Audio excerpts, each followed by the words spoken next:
Inaisampana ng Department of Justice sa Ombudsman ang reklamo laban sa 38 individual na dawit po sa 10 billion peso pork barrel scam. Pinusa namin ang ating mga kababayan hinggil sa pinakamainit na isyu ngayon sa bansa. At live mula sa Quezon City, si Bam Alegre na may paandar. Bam? Pia, maiba muna tayo. No? Dito sa car wash, mabusisi yung paglinis mula sa pag-hose, sa pag-vacuum at sa pag-shampoo. Pero kotse pa lang yan, mahirap na yan. Paano pa kaya kung yung lilinisin daw ay yung korupsyon? Ito yung panawagan ng marami na nakatutok doon sa pagsampangan ng reklamo ng plunder at malversation na may kaugnayan sa pork barrel scam. Kanya-kanya silang kuro-kuro. Narito ang ulat. Matapos ang rekomendasyon ng NBI at DOJ na ireklamo ang ilang personalidad at public official kaugnay ng pork barrel scam, dalawang bantay saradong closed van ang dumating sa opisina ng Ombudsman kahapon. Bawat sasakyan, punong-puno ng mga dokumentong ebidensya raw sa anomalya. Ilan lang ito sa mga tagpong tinutukan ng marami sa Ombudsman, kabilang na rin ang mga nakatira at nakatambay sa tapat ng gusali ng ahensya. Sa totoo lang, kung hindi lumabas yung mga whistleblowers na yan, hindi natin malalaman. Hindi, kailangan natin idaan sa due process. Kasi hindi naman pwedeng nakawin ng lagi yung kaba ng natin. Bayan natin, di ba? Kasi maraming taong nangangailangan. Yun ang mahirap. Tuloy-tuloy yung kaltas, wala rin, hindi rin napupunta sa mabuting, naibubolsa lamang. Pangungulimbat sa kaba ng bayan, ito ang nasa isipan ngayon ng maraming mamamayan.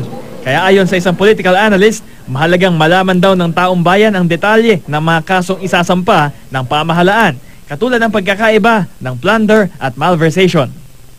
Scale ang usapin mainly. No? Pareho silang krimen na ang gumagawa ay public official.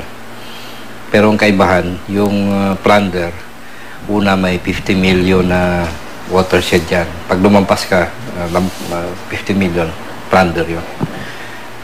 Isa din kaibahan, bailable ang malversation generally. Pero ang plunder, capital offense kasi, ay non-bailable. Matagal nang hiling ng marami na tanggalin ang korupsyon sa Pilipinas. Pero ngayong mga bagay katulad ng sasakyang ito sa ating likuran, matagal at mabusising hinuhugasan bago luminis. Gaano kaya kahirap linisin ang korupsyon sa ating bansa? Dito sa isang car wash shop, ito naman ang pulso na ilang mamamayan sa issue ng pandarambong. Dapat i-overhaul yan. Overhaul para malinis lahat yung dumi dyan. Otherwise, kung sa ibabaw lang, wala pa rin, nandun pa rin yung dumi sa ilalim.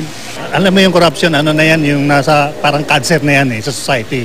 Mahirap matanggal pero kailangan gawin. Sampulan ang mga dapat usigin dito, kahit matabang isda, kailangan talagang umpisahan. Kailangan talagang linisin.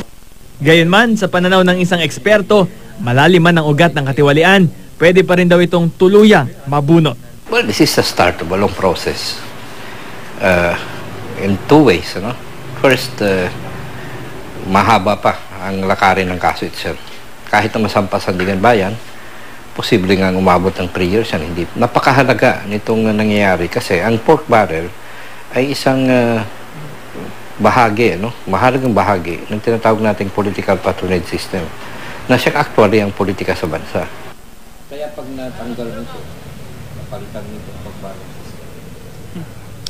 Pia, kaya napili natin tong car shop na to bilang live point. Magandang bigyan pansin. Yung sinabi ng isa nating na interview kanina na kung gusto daw magkaroon ng pagbabago, linisin, ikumpara daw natin niya sa parang overhaul ng kotse. Dapat lahat daw papasadahan, walang iiwan.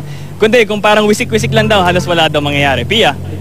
Pero Bam, naniniwala ba sila na kaya pang magkaroon ng overhaul sa ating sistema? Sa ngayon, medyo skeptical yung karamihan sa mga nakakausap natin. Pero the mere fact na meron silang pakialam, merong awareness doon sa nangyayari ngayon, magandang indikasyon niya na magpatuloy na hindi malimutan yung issue nga ng pork barrel. Pia? Maraming salamat, Bam Alegre, para sa iyong paandar.